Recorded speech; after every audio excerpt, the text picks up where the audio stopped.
Assalamu alaikum dear student. My name is Kashif Iqbal. I am your physics teacher. Now we are starting here chapter number 4, and chapter number 4 is motion and force.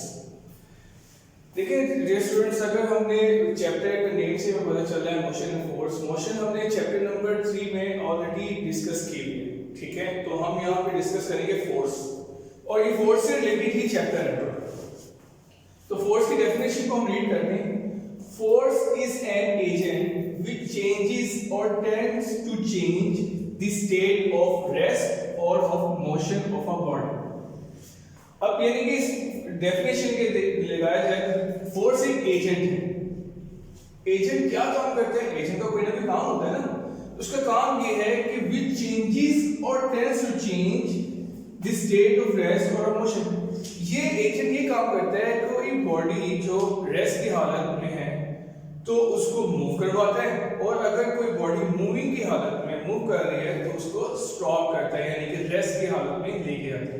यानी कि इस agent का काम ये है कि किसी भी ऑब्जेक्ट की जो स्टेट है उसको चेंज करता है।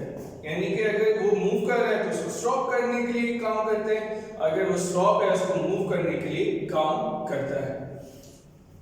अब इट इज जैसे इसकी एग्जांपल मैं आपको देना चाहूँ। फॉर एग्जांपल अगर कोई बॉल है और वो आपके पास आती है और उसको यूं थ्रो करती है तो वो मूव करने लग जाती है। पहले वो स्टेट ऑफ रेस्ट में थी, लेकिन जैसे आपने उसको फेंका, वो फेंकने में आपने क्या किया, थ्रो करने में आपने क्या किया, फोर्स लगा। फोर्स से वो क्या करने लगा, मूव करने लगा।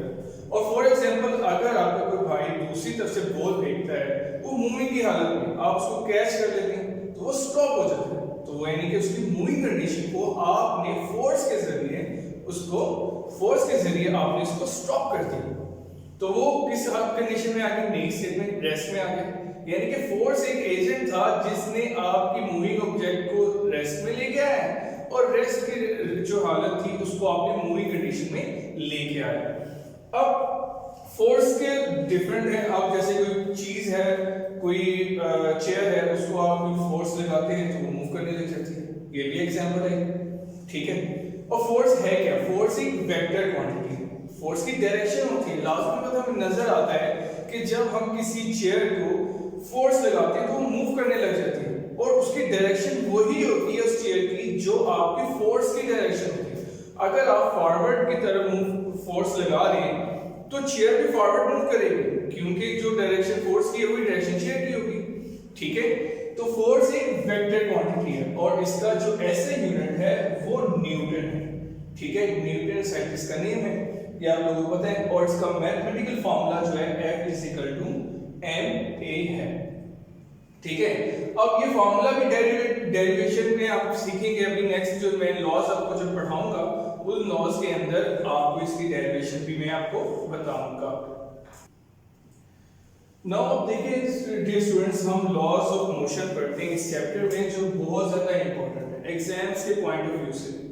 पहले इसके तीन हमारे पास जो लॉज ऑफ मोशन है, ये जो रिप्रेजेंट किए हैं हमें न्यूटन ने रिप्रेजेंट किए, और इसी के नेम से हमारे पास इसके लॉज हैं। पहला लॉ हमारे पास Newton first law of motion, हम इसको डिस्कस करेंगे। क्वेश्चन क्या आता है कि state the first law of Newton with example, ठीक है।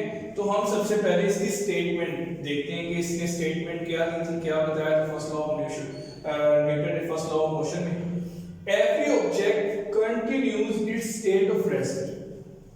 फर्स्ट चीज अगर आप देखें तो ये है कि continues it's state of rest और यूनिफॉर्म मोशन। यानी कि इस लॉ के अंदर सबसे पहली चीज बताइए कि हर ऑब्जेक्ट जो है अपनी स्टेट को कंटिन्यू रखता है। यानी कि अगर वो मोशन में है, मूव कर रहा है, तो वो चाहता है वो मूव ही करता रहे, और अगर वो स्टॉप या रेस्ट की हालत में है तो वो चाहता है कि वो रेस्ट की हालत में रहे, ठीक है। तो यानी कि हर ऑब्जेक्ट की ये प्रॉपर्टी है जिसे हम इनर्शिया भी बोलते हैं, ठीक है, कि वो चाहता है कि वो अपनी स्टेट को चेंज नहीं करे। यानी कि मूव कर रहा है तो मूव करता रहे, अगर रेस्ट की हालत में तो रेस्ट की हालत में। तो यहां भी यही बताया, every object continues in state of rest और uniform motion in a straight line. वो स्ट्रेट लाइन में मूव करता रहेगा या स्टॉप रहेगा कब तक, unless it is acted upon by external जब तक उस पर एक एक्सटर्नल फोर्स न लगा दी जाए, यानी कि कोई बॉडी मूवी करती जा रही है, उसकी ख्वाहिश है, वो चाहती है कि वो मूविंग कंडीशन में रहे, वो तब तक नहीं रुकेगी जब तक मैं एक एक्सटर्नल फोर्स लगा के उसे रोकूं नहीं। और कोई बॉडी जो है वो रेस्ट की हालत में ही रहना चाहती है और रहती है जब तक मैं उस पर एक्सटर्नल फोर्स लगा के उसको मूव ना कर पाऊं।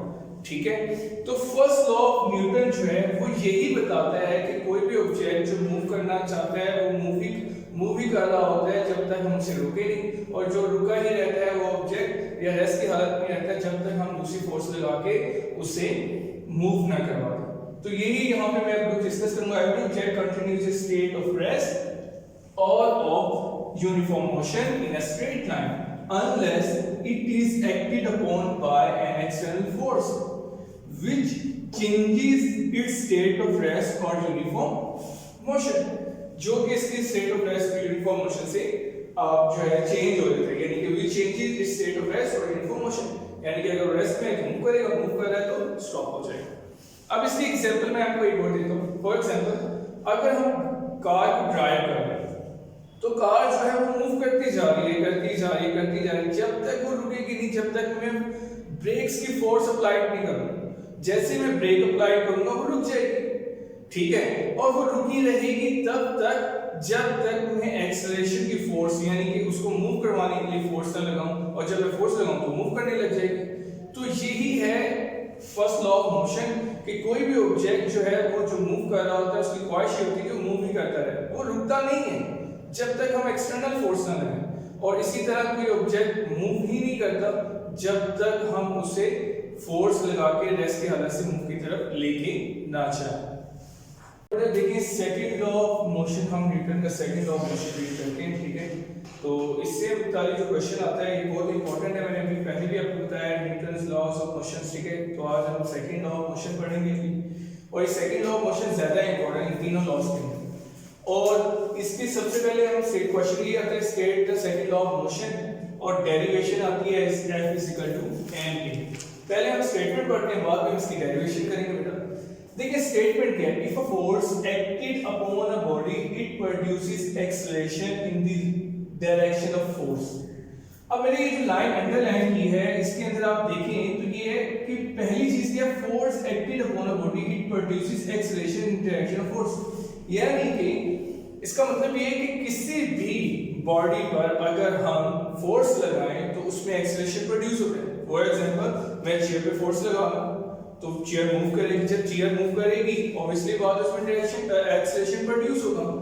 और जो एक्सेलरेशन है वो एक वेक्टर क्वांटिटी है। अगर ये वेक्टर क्वांटिटी इसकी कोई डायरेक्शन भी होगी तो उसकी डायरेक्शन कौन सी होगी, जो फोर्स की डायरेक्शन है। फॉर एग्जांपल जब मैं चेयर को फोर्स लगा रहा हूँ तो उसमें एक्सेलरेशन प्रोड्यूस होगा और उस एक्सेलरेशन का की डायरेक्शन जो है वो वही होगी जो फोर्स की डायरेक्शन है, ठीक है। अब यहाँ पे देखें, दोबारा रीड कर रहा हूं मैं, if a force acted upon a body it produces acceleration in the direction of force and this force is directly proportional to acceleration. अब देखिए सबसे पहली चीज ये कि फोर्स जो है वो डायरेक्टली प्रोपोर्शनल है किसके, एक्सेलरेशन के। डायरेक्टली प्रोपोर्शनल का मतलब क्या होता है, डायरेक्टली प्रोपोर्शनल का मतलब होता है अगर एक क्वांटिटी इंक्रीज कर रही है तो दूसरी भी इंक्रीज करती है, और अगर एक क्वांटिटी डिक्रीज कर रही है तो दूसरी भी क्या होती है, डिक्रीज होती है। इसी तरह जब हम ये बात बोलें कि force and this force is directly proportional to acceleration, यानी कि अगर फोर्स डायरेक्टली प्रोपोर्शनल एक्सेलरेशन के तो इसका मतलब फोर्स अगर इंक्रीज करेगी तो एक्सेलरेशन भी इंक्रीज होगा, और अगर फोर्स डिक्रीज करेगी तो एक्सेलरेशन भी डिक्रीज होगा, ठीक है। और अब नेक्स्ट इसकी बात देखें, an acceleration inversely proportional to the mass of the body, और एक्सेलरेशन जो है इनवर्सली प्रोपोर्शनल मास, यानी कि अगर मास ज्यादा होगा, और इनवर्सली प्रोपोर्शनल का कांसेप्ट भी आप देख लें। इनवर्सली प्रोपोर्शनल का कांसेप्ट ये है कि अगर एक क्वांटिटी इंक्रीज कर रही हो तो सेकंड डिक्रीज करती है, और अगर एक क्वांटिटी डिक्रीज कर रही हो तो सेकंड इंक्रीज करती है, यानी कि ऑपोजिट। तो इसमें ये है कि मास और एक्सेलरेशन जो है इनवर्सली प्रोपोर्शनल है एक दूसरे के, यानी कि अगर मास ज्यादा होगा तो एक्सेलरेशन कम होगा, और अगर मास कम हुआ तो एक्सेलरेशन ज्यादा होगा। तो ये हमारे पास था सेकंड लॉ ऑफ मोशन की स्टेटमेंट जो मैंने आपको कंप्लीटली डिस्क्राइब कर दिया, एक्सप्लेन कर दिया। अब इसके बाद नेक्स्ट इसी में जो आता है वो डेरिवेशन आता है, drive is F is equal to m, और डेरिवेशन ऑफ F में F is equal to m ही हम करते हैं। अब देखिए हमें पता है if a force is applied is on an object, अगर फोर्स किसी ऑब्जेक्ट पे लगाई जाए, ठीक है, then this force produces acceleration, तो ये फोर्स एक्सेलरेशन को प्रोड्यूस करती है, हमें पता है। यानी कि अगर किसी ऑब्जेक्ट पे हम फोर्स लगा रहे हैं तो उसमें एक्सेलरेशन प्रोड्यूस होगा, और वो एक्सेलरेशन क्या होगा, डायरेक्टली प्रोपोर्शनल होगा उस फोर्स के जो उस बॉडी पे हम अप्लाई कर रहे हैं। यानी कि अगर फोर्स हम अप्लाई करें चेयर पे तो मूव करने लगे, मूव करने का मतलब एक्सेलरेशन प्रोड्यूस हो गया, और जितनी ज्यादा फोर्स लगाएंगे उतना एक्सेलरेशन प्रोड्यूस होगा, डायरेक्टली प्रोपोर्शनल है, acceleration directly proportional to force. और इसका सेकंड पॉइंट ये था कि acceleration inversely proportional to the mass of the object, mass of the body भी कह सकते हैं, inversely proportional to the mass of the object. यानी कि यहाँ पे आप ये बात कहेंगे कि एक्सेलरेशन जो है वो इनवर्सली प्रोपोर्शनल है 1/, ठीक है, मास की। इनवर्सली प्रोपोर्शनल को हमेशा आप इसमें लिखते हैं बेटा 1/, में लिखते हैं। अगर मास इसके इनवर्सली प्रोपोर्शनल है, एक्सेलरेशन को तो 1/m लिखेंगे, और इसको हम सेकंड इक्वेशन लेंगे। अब इसके बाद हम फर्स्ट और सेकंड को कंबाइन कर देंगे बाय कंबाइनिंग 1 and 2। हमने इसको कंबाइन कर दिया 1 और 2 को। जब हम कंबाइन करेंगे तो ये आ जाएगा a F/m। अब देखिए ये डायरेक्टली प्रोपोर्शनल का साइन, बेटा याद रखिएगा जब भी हम डायरेक्टली प्रोपोर्शनल के साइन को रिमूव करते हैं तो उसके लिए हमें एक कांस्टेंट अप्लाई करना होता है, उस कांस्टेंट को कहते हैं हम कांस्टेंट ऑफ प्रोपोर्शनैलिटी, ठीक है। तो यहाँ पे जब हम एक प्रोपोर्शनैलिटी का साइन रिमूव करेंगे तो ये इक्वल आ जाएगा, और इक्वल के साथ आ जाएगा a is equal to F/m। अब बेटे याद रखिए जब ये यहाँ पे जो कांस्टेंट प्रोपोर्शनैलिटी है यहाँ पे हम यूज करते हैं k, और k यहाँ पे है कांस्टेंट प्रोपोर्शनैलिटी। प्रोपोर्शनैलिटी यूज कब करते हैं, कांस्टेंट ऑफ प्रोपोर्शनैलिटी, यानी कि प्रोपोर्शनैलिटी का साइन जब हम इक्वालिटी में चेंज करते हैं तो हमें कांस्टेंट लगना पड़ता है। इस कांस्टेंट की कुछ ना कुछ वैल्यू होती है और हर जगह मुख्तलिफ होती है, लेकिन यहाँ पे कांस्टेंट की वैल्यू क्या है 1, where k is equal to 1।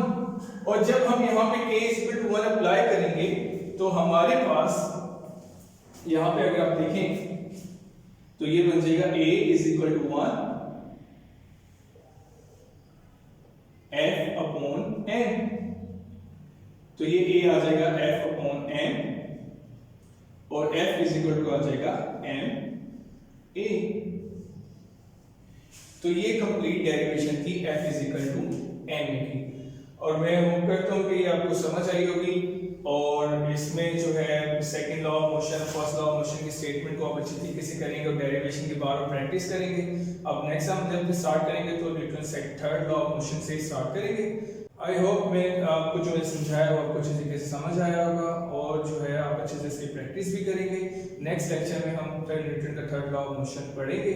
अपना और अपने अजीज़ों का ख्याल रखिएगा। अल्लाह हाफिज़।